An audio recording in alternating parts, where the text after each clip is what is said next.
responsibility of finding oil and gas resources along the Norwegian coast.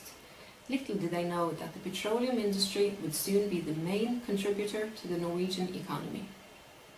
To tell the story of the Norwegian industry, we can start by looking back to the end of the 1950s.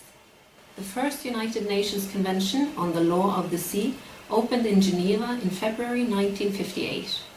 The aim was to define the rights and responsibilities of nations with respect to their use of the world's oceans, establishing guidelines for businesses, the environment and the management of marine natural resources.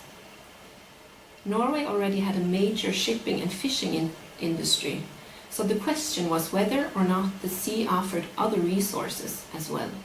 In connection with the conference, the Ministry of Foreign Affairs asked the Norwegian Geological Survey, the NGU, to assess the likelihood of finding mineral raw materials on or under the country's continental shelf.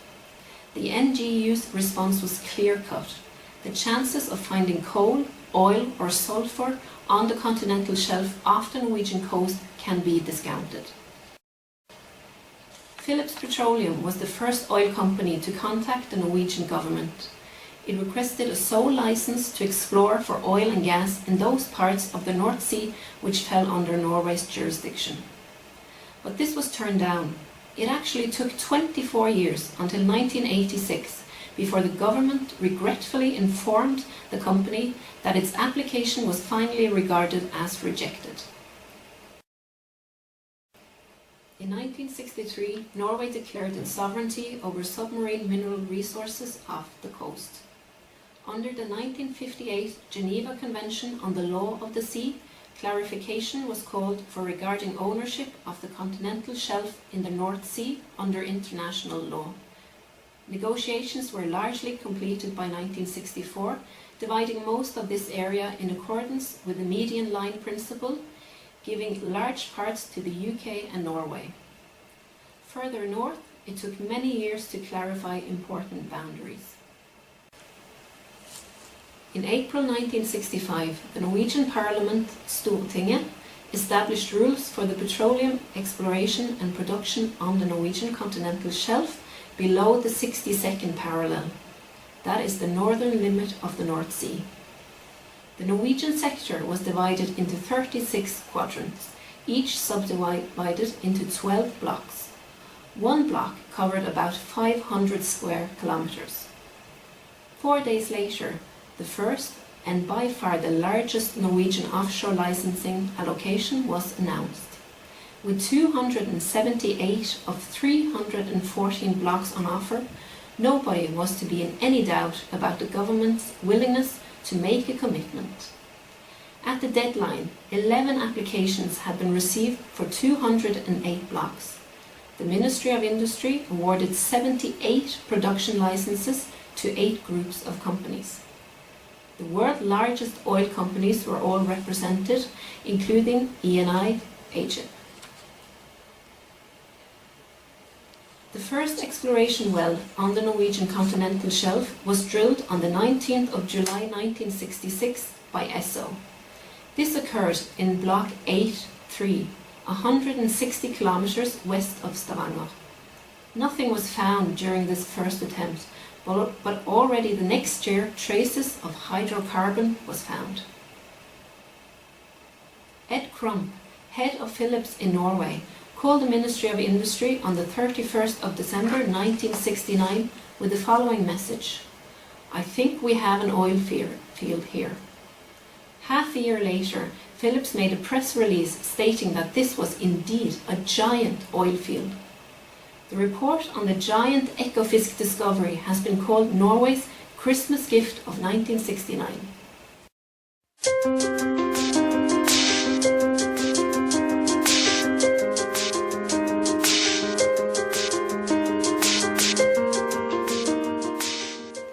Parliament's Standing Committee on Industry established guidelines for Norway's future oil policy in the spring of 1971. The idea was that the new industry should benefit the whole country. The goal was to secure national management and control of all activities on the Norwegian continental shelf. Giving oil production to foreign companies was out of the question. New industrial activity was to be created based on the petroleum sector. Petroleum would, as a main rule, be brought ashore to Norway, and a state oil company would be established to handle the government's commercial interests. Environmental considerations were also incorporated. They created guidelines called the 10 Oil Commandments.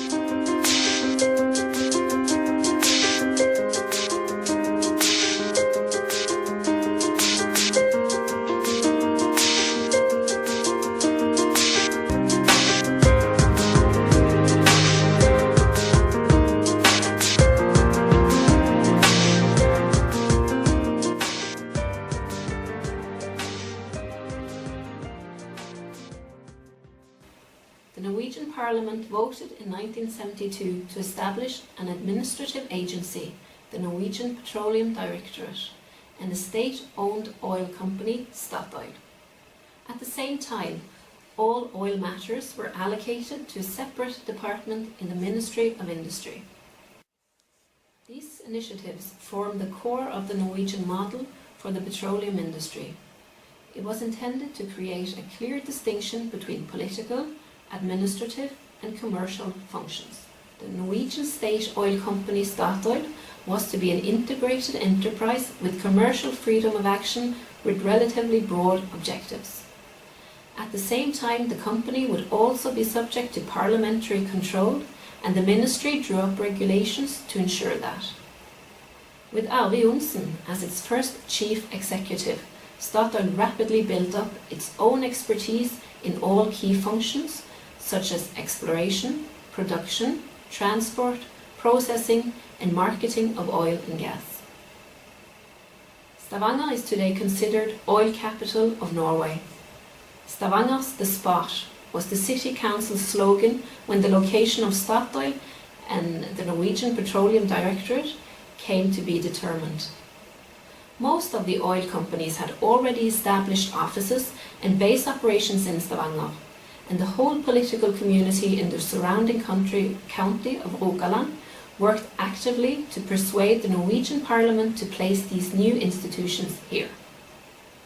The Norwegian Parliament decided in 1972 to locate both the Norwegian Petroleum Directorate and Statoil in Stavanger, creating the basis for the city's future growth as an oil centre. The Ecophysic Tank was installed in the North Sea in 1973. This was the first concrete oil platform in the world, with construction starting in 1971 and completed 2 years later. This represented a totally new way of constructing oil platforms and became a major industry that resulted in the construction of altogether 19 platforms, among these the Troll A platform. This platform was 303 meters tall and the world's largest movable construction.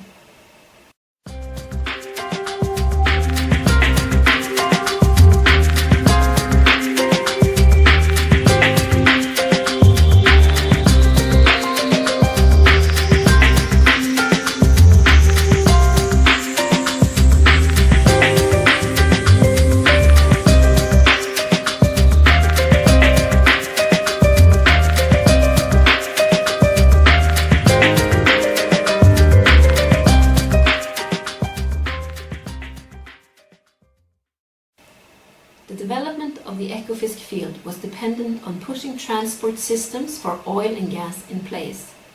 That led to the creation of Nordpipe, laying pipelines from Ecophysic to Emden in Germany and Teesside in the UK. As in previous Middle Eastern conflicts, the war between Israel and its Arab neighbours in 1973 did not generate a boom for the shipping industry. OPEC introduced a boycott of countries which supported Israel while sharply reducing oil output. There was a reduction in demand for tankers, existing contracts for new ships were cancelled and shipyards were left with no work. This led to a reorientation towards the offshore sector for several Norwegian shipyards. Within a few years, Norwegian manufacturers had their hands full building drilling rigs, topsides for production platform, supply ships, etc.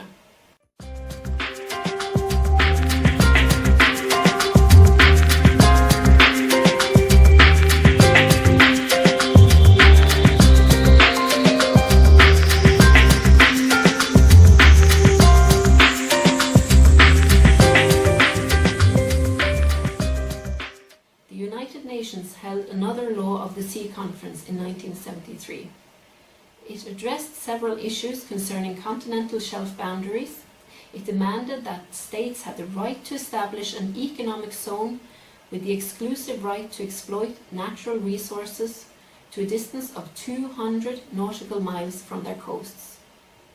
Norway benefited greatly from the Great Sea Settlement. An area of more than 2 million square kilometres with associated natural resources came under Norwegian jurisdiction, over 6 times the size of mainland Norway and almost a third of Europe's sea area.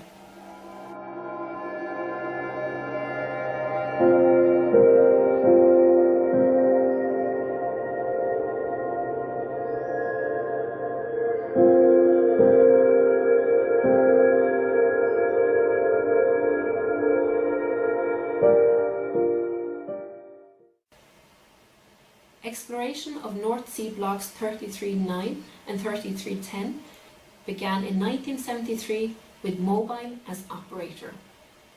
Oil was discovered during the first drilling operation and the field was named Statfjord. Statfjord A platform began production in 1979 and was followed over the next few years by the B and C platforms. At its peak, the 3 Statfjord installations provided more than half of the annual Norwegian oil output of and 80% of Statoil's operating profit. Norway had become one of the world's largest oil exporters. Statfjord is quite special among North Sea fields. It set an incredible record on the 16th of January 1987 when it produced 850,204 barrels of oil in one single day. No other North Sea field has ever matched that performance. On that day, Statfjord oil production nearly matched the amount of oil produced in the entire Gulf of Mexico. During its best years, the field delivered significantly more than half of Norway's total oil production.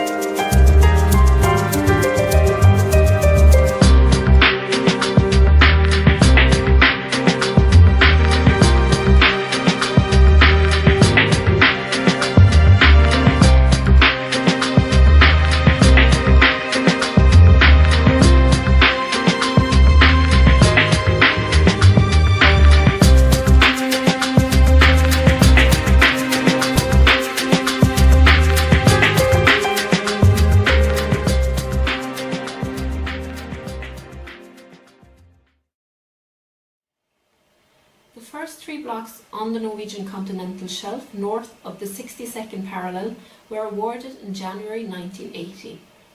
This move was particularly controversial because of concerns about the rich fisheries in these waters. Compensation was demanded by the fishermen for the loss of fishing grounds. The ministry indicated that 35 million Norwegian kroner would be made available annually for such payments. Petroleum and Energy Minister Bjartmar Gjerde took the lead in the process, which opened the continental shelf above the North Sea. Starting exploration off mid and northern Norway formed part of the Labour Party's Norwegianization policy, with the aim of boosting employment and creating economic spin-offs in outlying regions. In 1981, the Norwegian Parliament decided that gas from Statfjord should be piped via Kårstø, north of Stavanger, and the Norpipe system to Emden in Germany. This required a double crossing of the Norwegian Trench at a depth of 380 meters. Many thought that this would be impossible, but the Statpipe project proved to be a great success. It gave Norway valuable experience of laying pipelines in deep water, crucial for installing this extensive network of oil and gas pipelines that now run from various fields on the Norwegian continental shelf. Laying pipelines from the Troll field to land meant crossing the deep water Norwegian Trench, and operator Shell had to demonstrate that it was possible for divers to work at depths of more than 400 meters of water. A test dive was conducted in 1985 using a diving simulator in Bergen. The divers worked for 11 days in simulated conditions experienced at 450 meters depth, followed by 70 days of decompression. Several other experimental dives took place in Norway during the 1980s, when diving research was at its height. A Norwegian record was set at as early as 1981 with a simulated dive to 504 meters in a chamber on land. Divers have played an important role in enabling the Norwegian oil adventure. The establishment of a new and unfamiliar industry created significant challenges. The pioneer divers performed some of the toughest jobs, leaving many of them permanently injured as a result. The North Sea divers have filed compensation lawsuits against the Norwegian government for damages that they have suffered as a result for their work. The former North Sea divers have been offered a compensation of up to 5.3 million Norwegian kroner per person, which is approximately the same level as the Norwegian war veterans have received. Subsea has become an important industry in Norway, leading areas of technological developments and exporting competency and services globally.